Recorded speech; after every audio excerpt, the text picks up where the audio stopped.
Después de firmar y cerrar esta carta, Ana se puso a continuar otra que había empezado a escribir por la mañana. Por un capricho de la regenta, procuraba imitar la letra de la carta a que contestaba y que tenía delante de los ojos.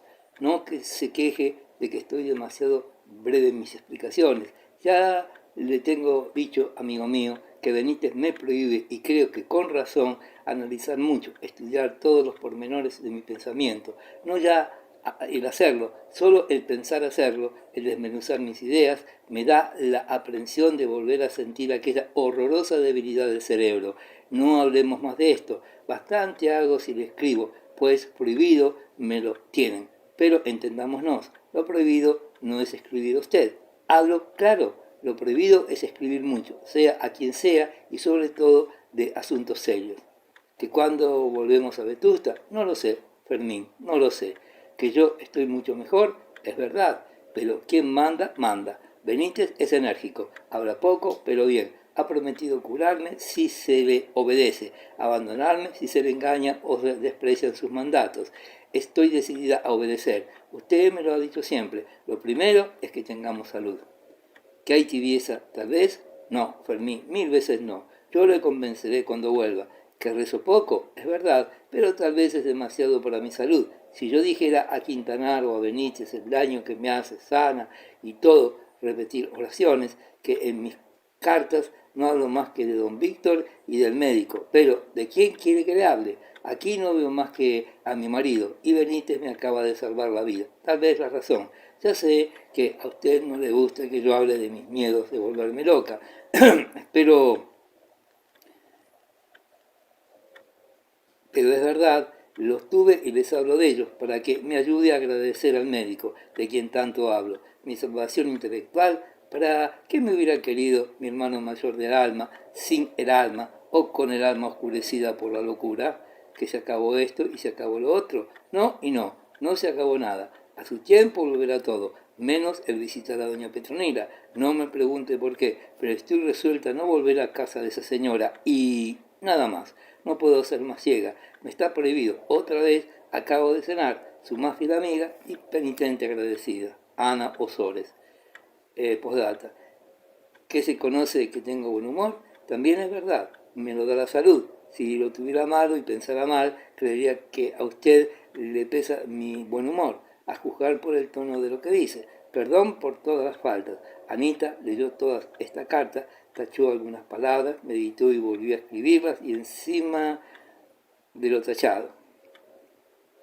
Y mientras pasaba la lengua por la goma del sobre, moviendo la cabeza a derecha e izquierda, encogió los hombros y dijo a media voz: no tiene por qué ofenderse. Se acostó en el lecho blanco y alegre que estaba junto al de Quintanar. El viejo madrugaba más que Ana y salía a la huerta a esperarla. A las 8 tomaban juntos el chocolate en el invernáculo, que él llamaba con cierto orgullo enfático la serra. Si esto fuera nuestro, pensaba a veces Quintanar contemplando las plantas exóticas de los anaqueles atestados y de los jarrones etruscos y japoneses más o menos auténticos, la regenta no pensaba en los títulos de la propiedad del vivero, gozaba de la naturaleza, de la salud y del relativo lujo que había acumulado los Vegallana en su famosa quinta, sin fijarse en nada más que gozar. Vivía allí como en un baño en cuya eficacia creía. Don Víctor salió de la huerta y atravesando prados, pomaradas y tierra de maíz, buscó entre las casuchas vecinas la bajada al río Soto y por su orilla el lugar más a propósito para sentar sus reales y pescar en cuanto volviese Anselmo con los tratos necesarios. Ana, durante las horas de calor, que ya era respetable, subió a su gabinete y después de leer un poco, tendido sobre el lecho blanco, se acercó al escritorio de Palisandro y hojeó su libro de memorias. Siempre hacía lo mismo. Antes de empezar a escribir, en él pensaba algunas páginas a saltos. Leyó la primera que casi sabía de memoria, la leyó con cariño de artista, decía así, en letra solo para Ana ilegible, nerviosa y rapidísima. Memoria, diario. ¿Por qué no? Benítez lo consiente. Memoria de Juan García. Podría decir algún chusco, pero como esto no ha de leerlo nadie más que yo, ¡Qué ridículo! Que ha de ser. Más ridículo sería abstenerme de escribir, ya que es ejercicio que me agrada y no me hace daño, tomado con medida, solo porque si lo supiera el mundo me llamaría cursilona literata o romántica, como dice Visita. A Dios gracias, estos miedos al que dirán ya han pasado. La salud me ha hecho más independiente, sobre todo que han de decir si nadie ha de leerlo, ni Quintanar. Nunca ha entendido mi letra cuando escribo deprisa. Estoy solo, completamente sola. Hablo conmigo mismo, secreto absoluto. Puedo reír, llorar, cantar, hablar con Dios, con los pájaros, con la sangre sana y fresca que siento correr dentro de mí. Empecemos por un himno. Hagamos versos en prosa. Salud, salve, a ti debo las ideas nuevas, este vigor del alma, este olvido de larvas y aprensiones, y el equilibrio del ánimo que me trajo la calma apetecida. Suspendo el himno porque Quintanar jura que se muere de hambre y me llama desde abajo, desde el comedor con una aceituna en la boca. Ya abajo, allá voy. El vivero, mayo 1. Llueve, son las 5 de la tarde y ha llovido todo el día. Y lo tempore. Me tendría yo por desagradecida si más que esto pensaría en la pequeñez y la humedad de las cosas humanas, en el gran aburrimiento universal, etcétera, etcétera. Y ahora encuentro natural hasta muy divertido que llueva. ¿Qué es el agua que cae sobre esas colinas, esos prados, esos bosques, el tocado de la naturaleza? Mañana el sol saca a la luz toda esa verdura mojada. Y además, aquí en el campo la lluvia es una música, mientras Quintanar duerme la siesta, costumbre nueva y ronca, achaque antiguo y digno de respeto. Yo abro la ventana y oigo el rumor de la lluvia sobre las hojas y el ruido de las alas de las palomas que se esponjan sobre los tejadillos de su palomar cuadrado, entrando y saliendo por las ventanas angostas. Ese palomar tiene algo de desarrollo o hastío, de descuido, de pereza pública. Se reflejan las posturas de esas palomas, en sus pasos cortos, en el sacudir de las alas. Hay parejas que se juntan por costumbre, por deber, pero se aburren como si cada cual estuviese en el desierto.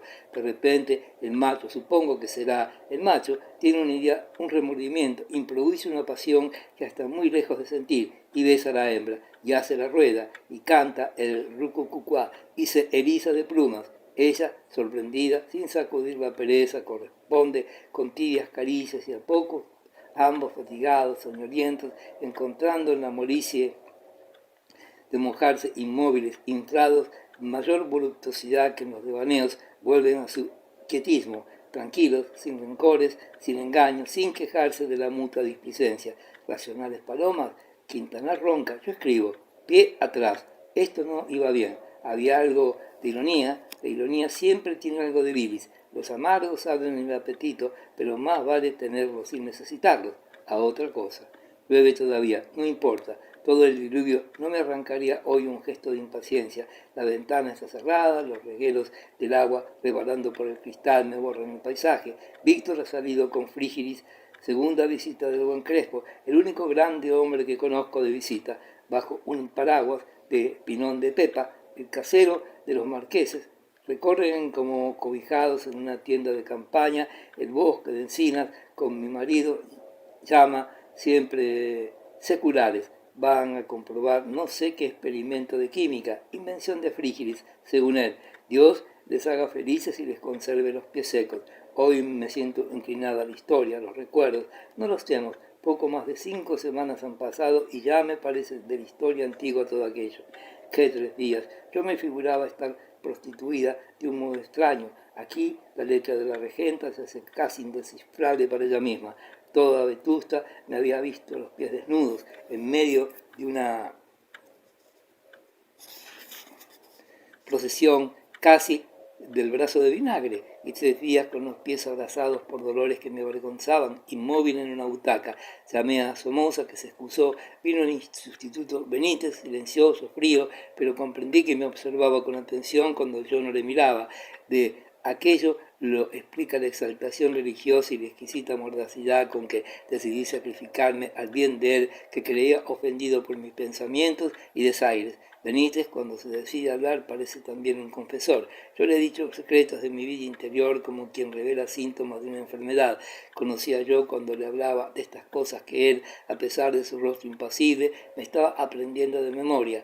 El mal subió de los pies a la cabeza. Tuve fiebre, guardé cama y sentí aquel terror pánico, la locura. De esto no quiero hablar ni conmigo mismo. Lo dejo por hoy. Voy al piano a recordar la casta diva con un dedo. Pasó Ana sin querer leerlas algunas hojas. En ellas se había escrito la historia de los días que siguieron al de la procesión, famosa en los anales de Vetusta. Sí, se había creído prostituida. Aquella publicidad devota le parecía una especie de sacrificio babilónico, algo como entregarse en el templo de Vero para la vigilia misteriosa. Además, sentía vergüenza. Aquello había sido como lo de ser literata, una cosa ridícula que acababa por parecérselo a ella misma. No osaba pisar la calle, en todos los transeúntes adivinaba burlas, cualquier murmuración iba con ella, en los corrillos se le antojaba que comentaban su locura, había sido ridícula, había hecho una tontería, ese día fija la atormentaba, si quería huir de ella se la recordaba sin cesar el dolor de sus pies, que ardían como abrasados de vergüenza, aquellos pies que habían sido del público desnudos una tarde entera. Si quería consolarse con la religión y el amparo del magistral, su mal era mayor.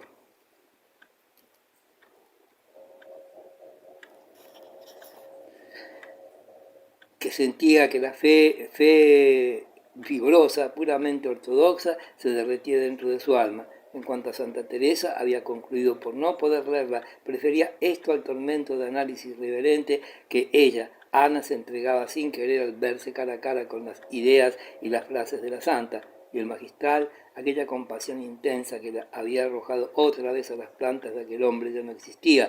Los triunfos habían desvanecido acaso a don Fermín de toda suerte. Ana ya no le tenía lástima, le veía triunfante abusar tal vez de la victoria, humillar al enemigo. Ahora veía claro, por lo menos no veía tan turbio como antes. Ella había sido esta vez un instrumento en manos de su hermano mayor. Cierto que de paz no había vuelto a manifestar con movimientos patéticos que le descubrían ni celos, ni amor, ni cosas parecidas. A Ana le observaba con mirada de inquisidor, de las que algo le remordía la conciencia. Sin embargo, no pudo notar síntomas de pasión mundana.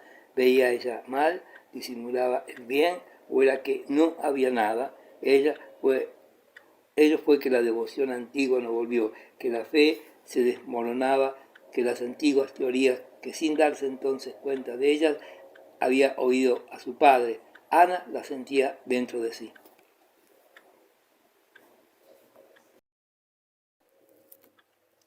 Un panteísmo vago, poético, bonachón y romántico, o mejor, un deísmo campestre, a la Rousseau, sentimental y optimista a la larga, aunque tristón y un poco más fosco.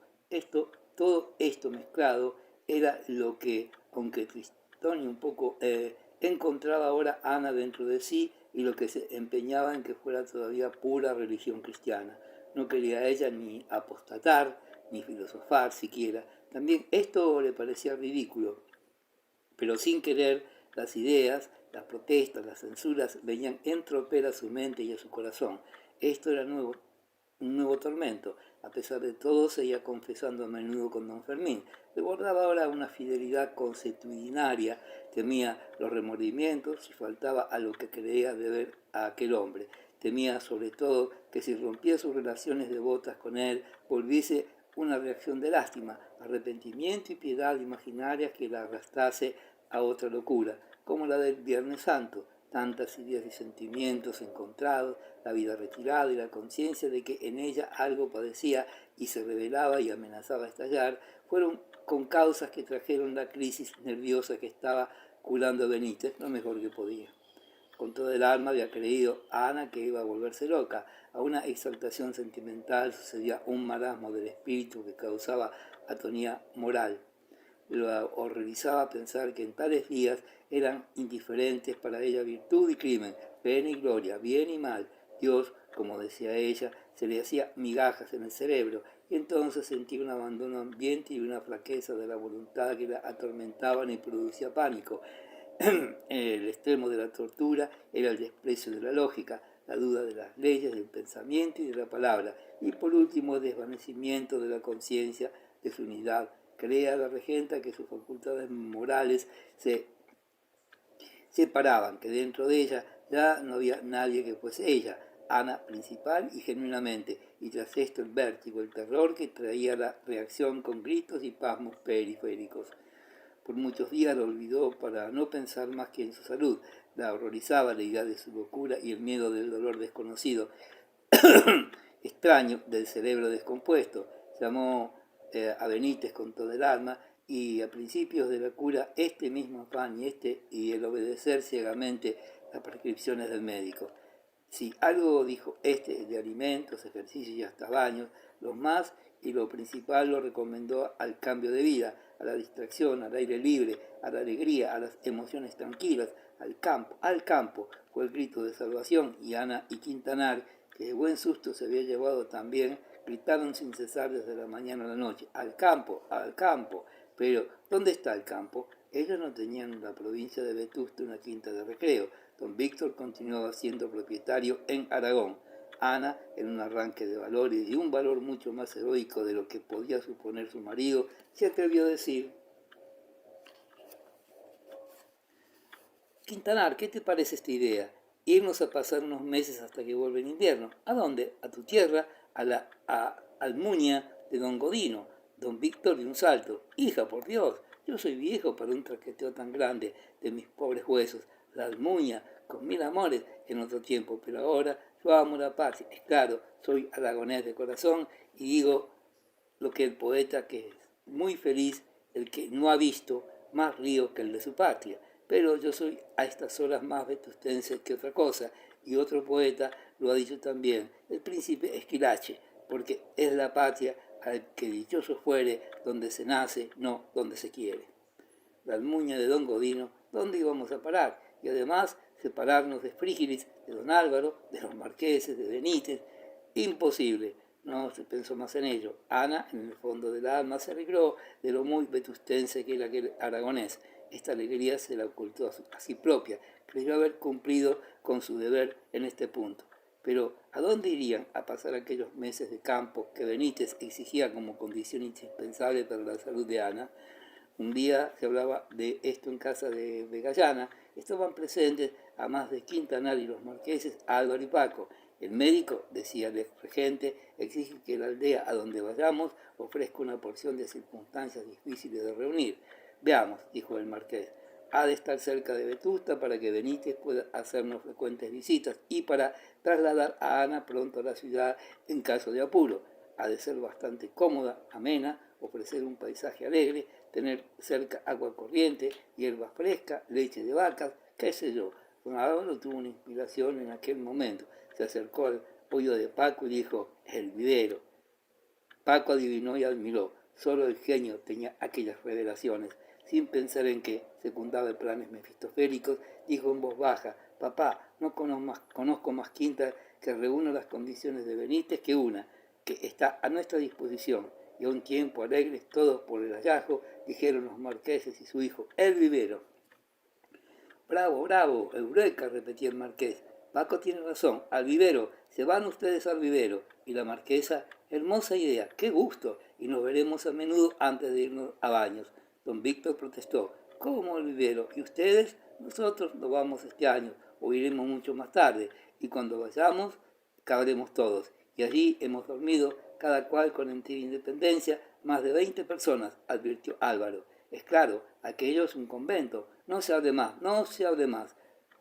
¿Cómo que no se hable más? Y mi delicadeza, a pesar de la delicadeza de don Víctor, quedó decretado que su mujer y él y los criados que quisieran llevar irían a pasar aquellos meses que pedía Benítez en el vivero, donde serían dueños absolutos. Nada, los marqueses no admitieron objeciones. ¿No eran parientes? Cierto que sí, tuvo que responder muy orgulloso Quintanar. Ana, al saber la noticia, comprendió que aquello era todo lo contrario de irse a la Almuña de Don Godino, pero no quiso pensar en los peligros que la estancia en el vivero podía tener. Aborrecía ahora a las cavilaciones. Sin embargo, sin investigar las causas de ello, sintió durante todo aquel día una alegría de niña satisfecha en sus gustos más vivos y aún más intenso Fue su placer al despertar a la mañana siguiente con este pensamiento: voy al vivero a hacer vida de aldeana, a correr, respirar, engordar, alegrar la vida. Allí el sol, el agua corriente, el follaje, la salud. Y como un acompañamiento musical que cantaba toda aquella perspectiva, Ana sentía una indecisa esperanza. No quería pensar, pero la fortificaba como un placer positivo de lo que se gozan cuando duran las ilusiones. Aquel Benítez la estaba rejuveneciendo. Después de las hojas del libro de memorias que se referían a su modo a la materia que iba reseñada brevemente, Ana encontró, y en ella se detuvo, la página en que rápidamente había reflejado sus impresiones al entrar en el vivero en un día de abril que parecía de junio, alegre, ardiente, despejado. Leyó con deleite aquella página, no recreándose en el estilo, sino en el recuerdo. Decía: el romero y el clavel torcieron de repente, el landó se dobló sin ruido, no sacudió un poco. Dejamos la carretera de Santienés y las ruedas rebotaron sobre la grava nueva de la carretera estrecha del vivero. Los sauces, como una lluvia de hierba suspendida en el aire, nos hacían cosquillas con las puntas de sus ramas, flotando sobre la frente como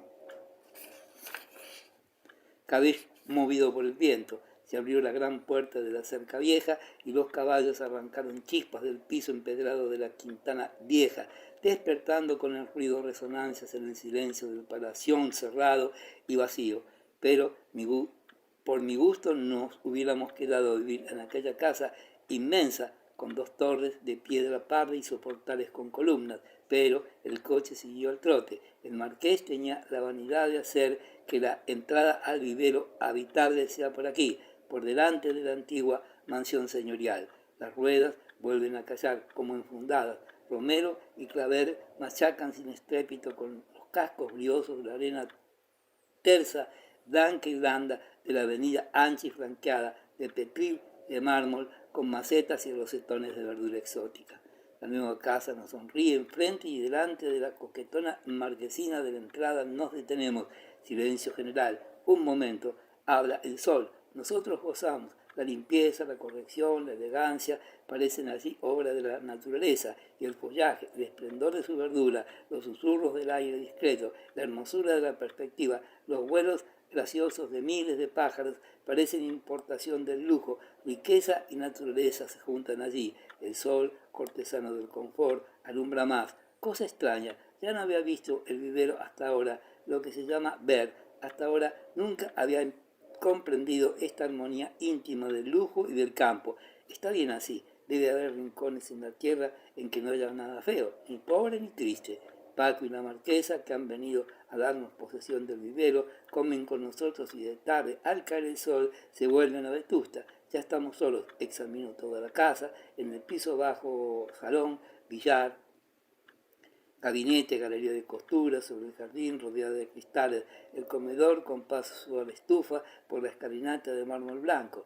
¡Qué alegría! Todo es cristal, flores, plantas de hojas gigantescas, de colores fuertes, raros. Lo que más me agrada es el capricho del marqués en el piso principal, una galería con cierre de cristales rodea todo el edificio. He dado 2 vueltas a todo el corredor como si nunca hubiera visto el vivero. ¿Qué será? Todo me parece nuevo, mejor, más elegante, más poético. Quintanares ha encantado y se me figura que tiene un poco de envidia.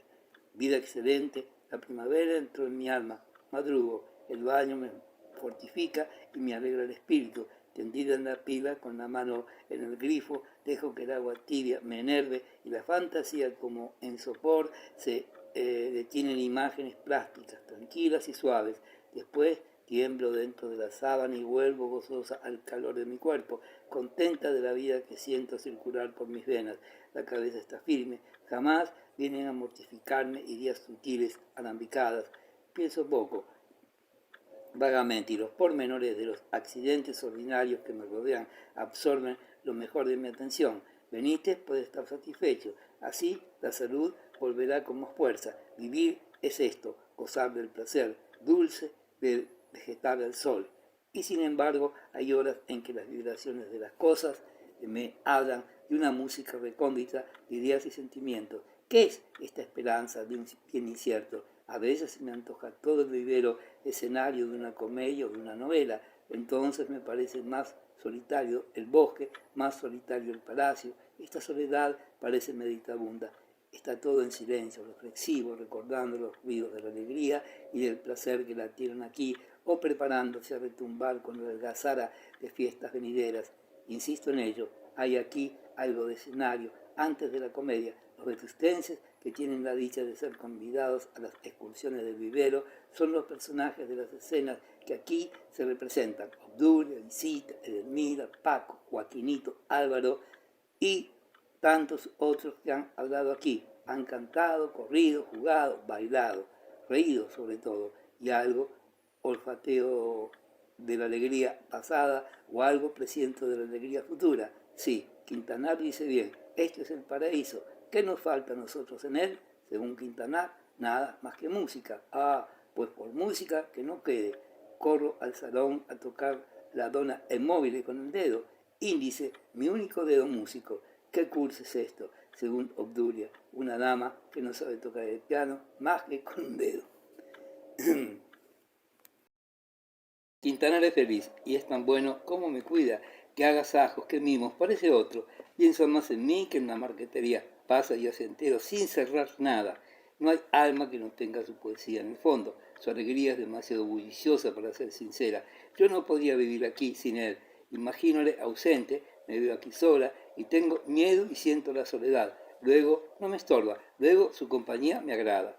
Petra, la misma Petra me gusta aquí en el campo. Se viste como las aldeanas del país, canta con ellas en la quintana, se mete en la danza y toca la trompa con maestría. Ayer, al morir el día, junto a la puerta vieja, tocaba con la lengüeta de hierro vibrando en sus labios los aires del país, monótonos y de dulces tristezas. Pepe, el casero, cantaba cantares andaluces convertidos en vetustenses, y Petra tañía la trompa quejumbrosa, y yo sentía lágrimas dulces dentro del pecho, y la vaga esperanza volvía a iluminar mi espíritu. Cuanto más triste la lengüeta de la trompa, más esperanza, más alegría dentro de mí. Todo esto es salud, nada más que salud. He traído al vivero algunos libros de mi padre. Hace muchos años que no los había abierto. Quintanar los tenía en los cajones más altos de su estante. ¡Qué impresiones! He encontrado entre las hojas de una mitología ilustrada pedacitos de hierba de Loreto. Eran polvo, papeles escritos en que reconocí mis garabatos de niña, y un marinero dibujado por mi pluma que, según la leyenda que tiene al pie, era Germán. Probablemente Benítez condenará este afán de leer y me prohibiría la desmedida afición. Ah, qué cosas tan nuevas encuentro en estos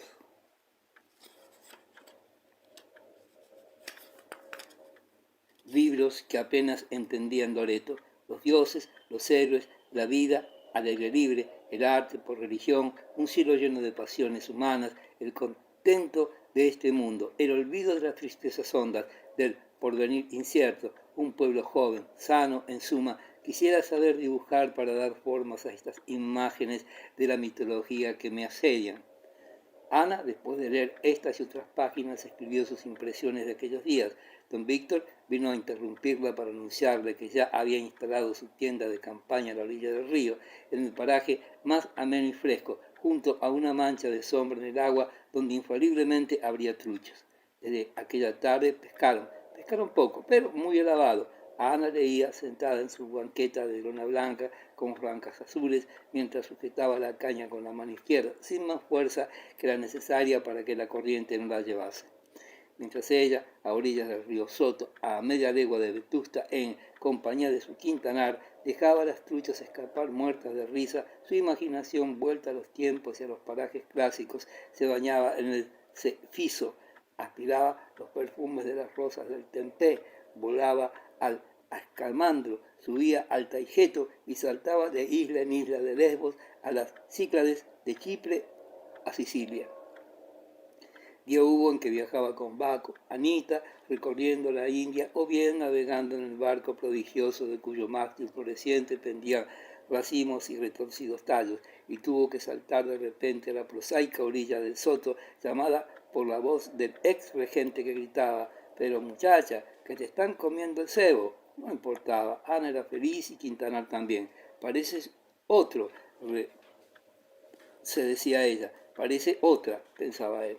El tiempo volaba, junio se metió en calor. Vetusta en verano es una Andalucía en primavera. Ana, todas las mañanas, por la fresca, recorría la huerta y sacudía las ramas cargadas de cerezas acompañadas de don Víctor.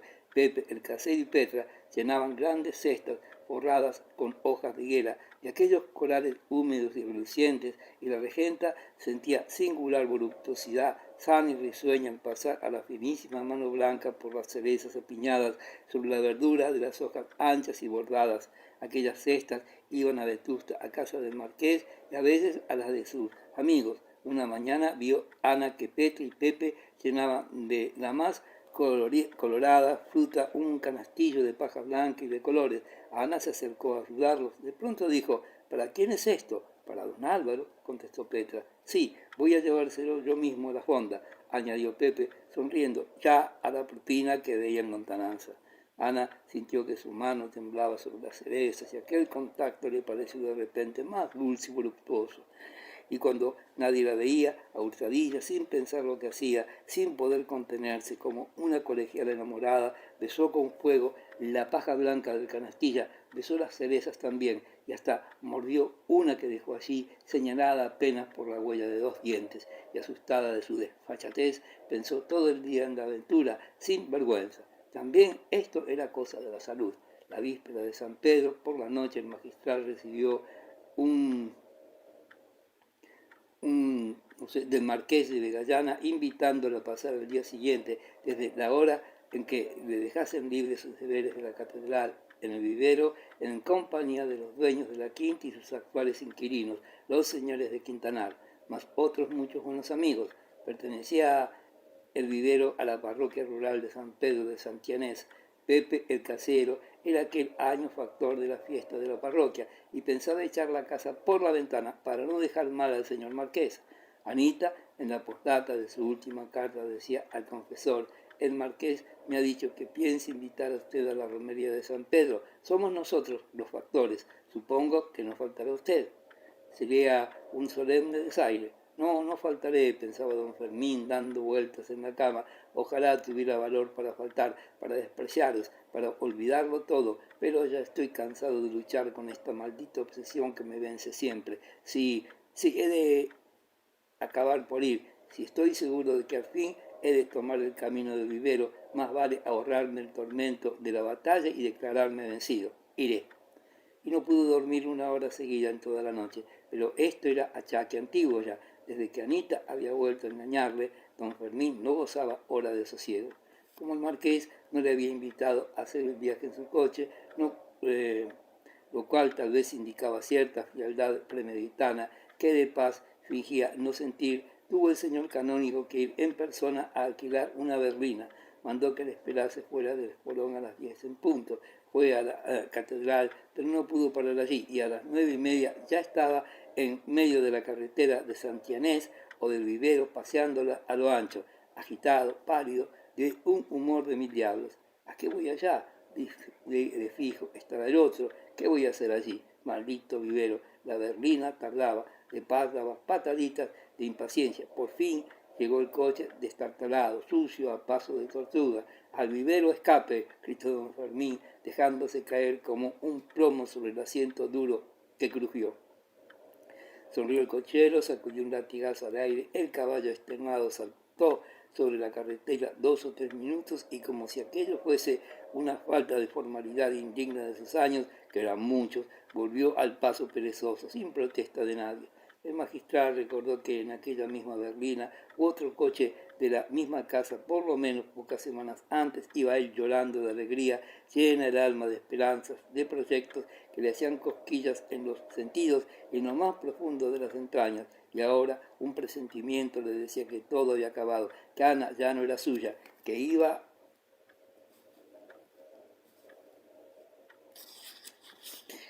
a perderla, y que aquel viaje al vivero era ridículo, que si estaba allí, Mesía, como era casi seguro, todas las ventajas eran del petimetre. Vestía el provisor, balandrán de alpaca fina con botones muy pequeños, de esclavina cortada en forma de alas de murciélago.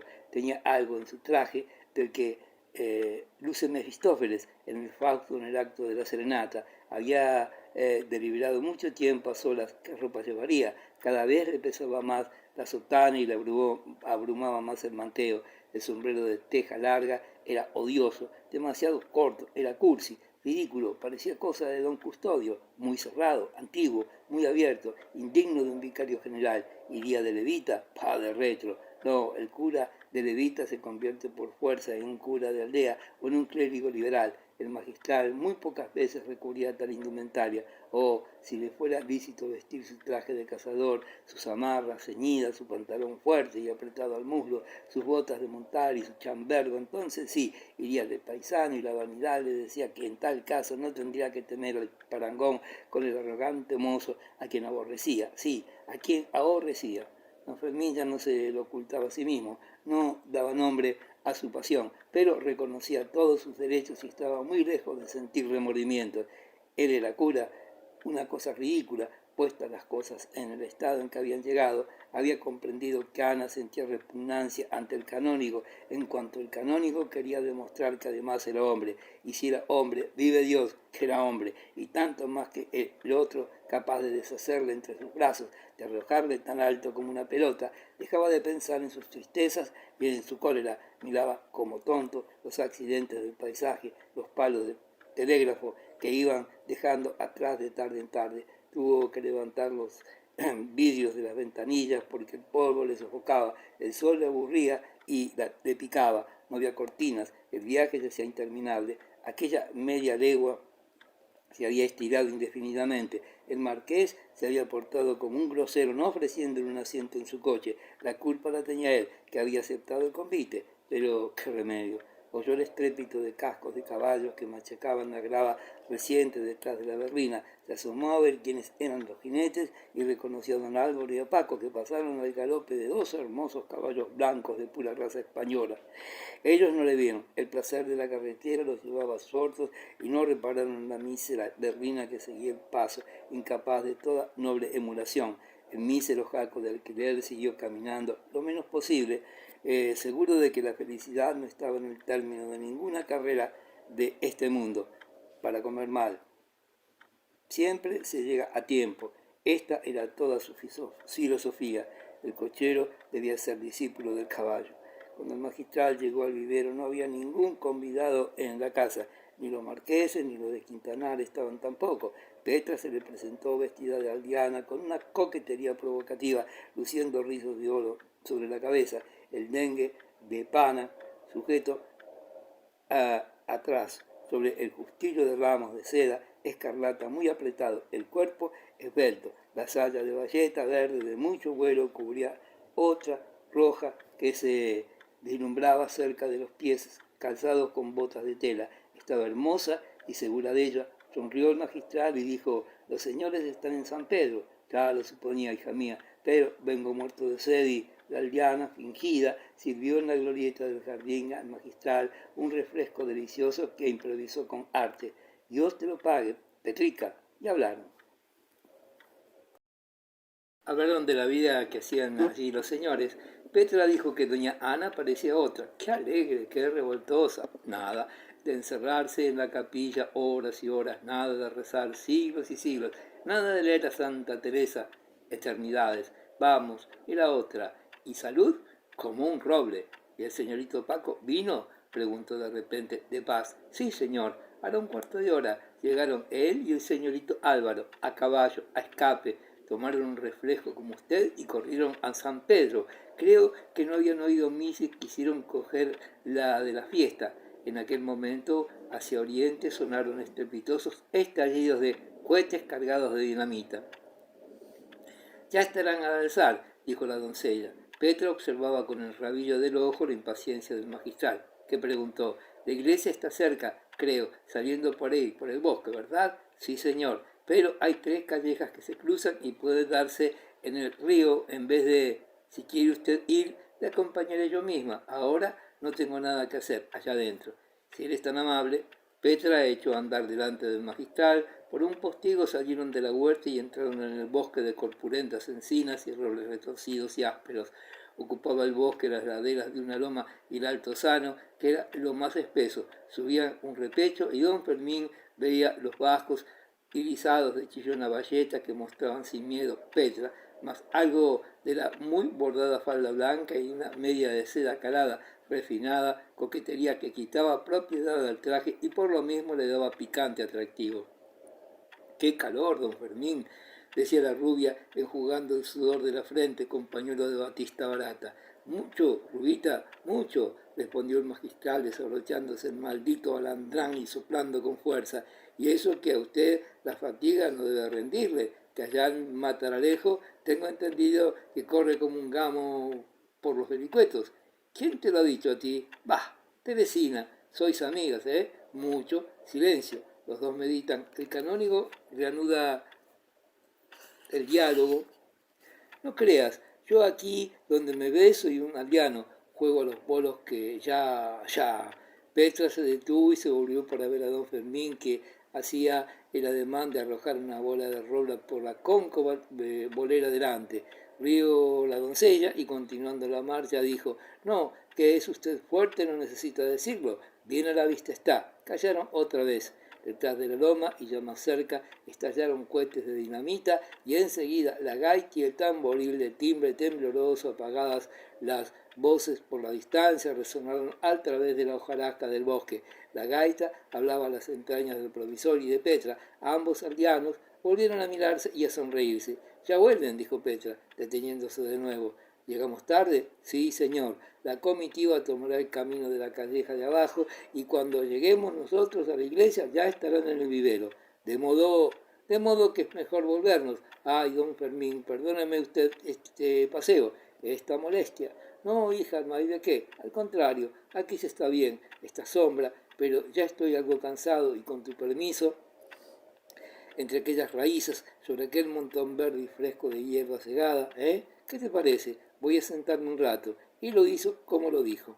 Petra, sin atreverse a sentarse y sin querer dejar el puesto, miró el suelo rumborosa, hizo movimientos felinos y se puso a retorcer una punta de delantal. ¿Cansado? Bah, se atrevió a decir. Un mozo como usted. La gaita y el tambor llenaban las bóvedas verdes con sus chorreteadas alegres. Ahora, luego melancólica, cargada siempre de ideales perfumes campestres, de recuerdos amables. El magistral mordía hierbas largas y ásperas y meditaba con una sonrisa amarga entre los labios. Ironías de la suerte, el fruto que se ofrece, que le caía en la boca allí, despreciado, y el imposible codiciado, cuanto más imposible, más codiciado. Sin embargo, para que fuese menos ridícula su situación en el vivero, le parecía muy oportuno poner por obra lo que meditaba, y además a él le convenía tener de su parte a la doncella de la regenta, hacerla suya, completamente suya. Petra, señor, gritó ella fingiendo susto, ¿quieres crecer? Pues bastante buena moza eres. Mira, no seas tonta. Si no tienes prisa, puedes sentarte. Así como así, yo quisiera preguntarte algunas cositas respecto de lo que usted quiera, don Fermín. Por aquí, de fijo, no pasa nadie, porque sobre qué poca gente atraviesa el bosque para ir a la iglesia. Los que van siguen la trocha de abajo. Por aquí rara vez pasa un alma. Pero si usted quiere hablar a sus anchas, allá un poco más arriba hay una cabaña que se llama la Casa del Leñador. Es muy fresca y tiene asientos muy cómodos. Mejor que mejor, hablaremos más a gusto. Vamos allá. Se levantó y emprendieron la marcha. Subían en silencio el monte y el monte se hacía más espeso. La gaita y el tambor sonaban muy lejos con una aprehensión de ruido. Petra, al llegar a la casa del leñador, se dejó caer sobre la hierba, algo distante de don Fermín, y encarnada como su bajera, se atrevió a mirarle cara a cara con ojos serios y decidores. El magistral se sentó dentro de la cabaña. Hablaron. Por algo don Fermín temía el momento de encontrarse con la comitiva, como decía Petra, cuando media hora después entraba solo por el postigo del bosque en la huerta. Lo primero que vio fue a la regenta metida en un pozo seco, cargado de hierba, y a su lado a don Álvaro, que se defendía y la defendía de los ataques de Obdulia, Visita, Edelmira, Paco, Joaquín y don Víctor, que arrojaban sobre ellos todo el heno que podían, robar a puñados de una vara de hierba que servían a próxima pomarada de Pepe el Casero. El marqués gritaba desde la galería del primer piso. Locos, locos! ¿Qué os hecho los perros que destrozáis la hierba de Pepe, que va a cenar de ganado? ¡Locos! Pero Pepe, no lejos del pozo, vestido con los trapos de cristianar, más una corbata negra que había creído digna de un factor, dejar pasar, se rascaba la cabeza y sonreía gozoso. Deje, señor, deje que requieren los señoritos, que la herba yo la apañaré y sin perjuicio. La regenta, con la cabeza cubierta de henna, con los ojos medio cerrados, no pudo ver al magistral hasta que se acabó la broma y le tocó salir del pozo, con la ayuda de don Álvaro y los que estaban afuera. No se avergonzó de que su confesor lo hubiera visto en tal situación. Le saludó amable, bulliciosa, y volvió con Obdulia, con Visita y con Edelmira a recorrer la huerta, seguida de Paco, Joaquín, don Álvaro y don Víctor. Del magistral se apoderó el marqués, que les llevó al salón donde estaban la marquesa, la gobernadora civil, la baronesa y su hija mayor, que no quería correr con aquellos locos, el barón Ripamilán, Bermúdez, que tampoco quería correr, Benítez, el médico de Anita y otros vetustenses ilustres. Mire usted, señor provisor, dijo de Gallana, la fiesta se ha dividido en dos partes. Como Pepe es el factor, ha convidado a todos los curas de la comarca, 14 salvo horror. Yo les he propuesto venirse a comer aquí con nosotros, pero como algunos de ellos son cerriles, comprendí que preferían verse libres de damas y caballeretes de la ciudad y se les ha puesto una mesa en el Palacio Viejo, donde yo pienso acompañarlos. Ahora bien, yo proponía a Ripamilán que viniese conmigo, pero él no quiere. Si usted fuese tan amable que me acompañara, aquellos fueron párrafos buenos, se creerían honrados infinitamente. Ya ve usted como usted es el señor vicario general. No hubo más remedio. El magistral tuvo que comer con el marqués y los curas en el Palacio Viejo. Petra se encargó de presidir el servicio de la mesa de la aldea, aún vestida de aldeana del país y colorada, echando chispas de oro de los rizos de la frente y chispas de brasa de los ojos vivos, elocuentes, llenos de una alegría maligna que robaba los corazones de los aldeanos y de algunos clérigos rurales. A la hora del café, don Fermín no pudo resistir más. Se escapó como pudo y volvió a la casa nueva, donde la algazara había llegado a ser estrépito de los diablos. En el momento de entrar él, don Víctor, con una montera picona en la cabeza, cantaba a dúo con Ripamilán, rejuvenecido, junto al piano que tocaba como sabía don Álvaro, con un puro en la boca, zarandeando el cuerpo y cerrando y abriendo los ojos brillantes que el humo del cigarro cegaba.